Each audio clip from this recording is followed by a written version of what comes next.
why you should not forcefully lock out your deadlift, squat, and or bench press.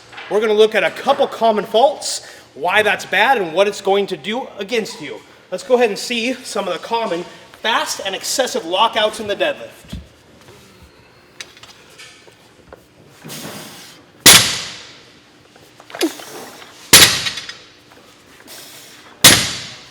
Good, now let's look at a couple in the squat.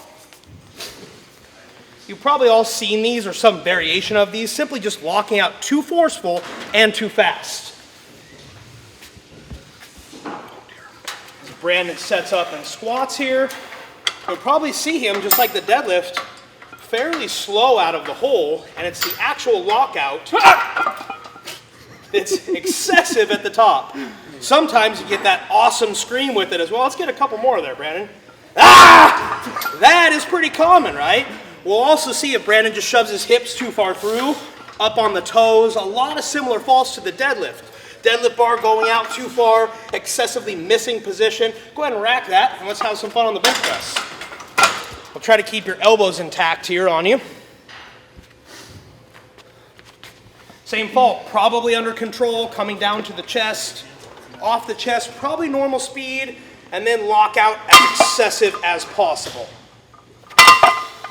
Again, feet move, entire torso moves. It might even be fast enough that shoulders come up off the bench. Oh, let's quit torching. Go ahead and rack that here, and we'll come on up. So I see this a lot commonly right now, especially as people are either returning to a gym or returning from an injury. Part of the problem is, if we try to get too much speed into an excessive lockout, it's not realistic and it won't really carry over into heavy weights. You've never seen, or should say rarely seen, somebody lock out a max deadlift with that much force. So especially if we're returning from an injury, we don't want to move or deviate position so excessively that we're changing our mechanics in hope that it's going to give us more speed or more lockout.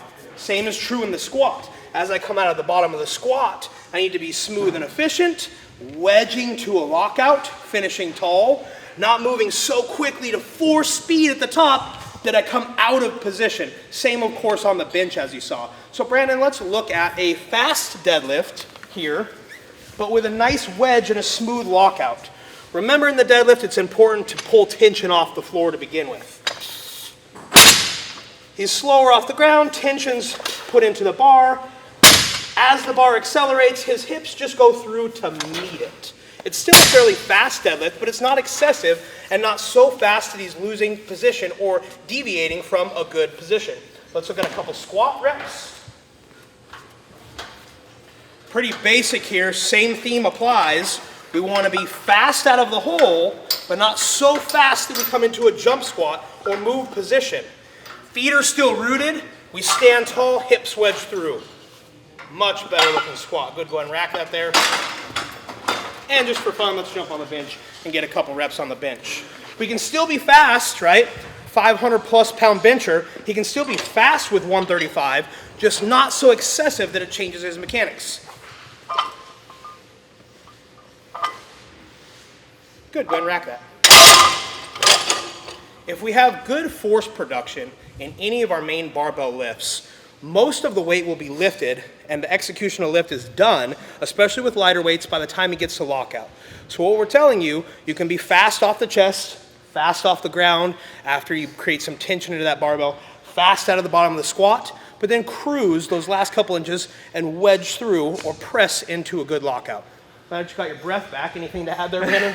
Sacrificing joint centration and spine mechanics just to move something faster is never a good idea. And remember, it's probably not going to carry over if you're thinking of doing it for speed work.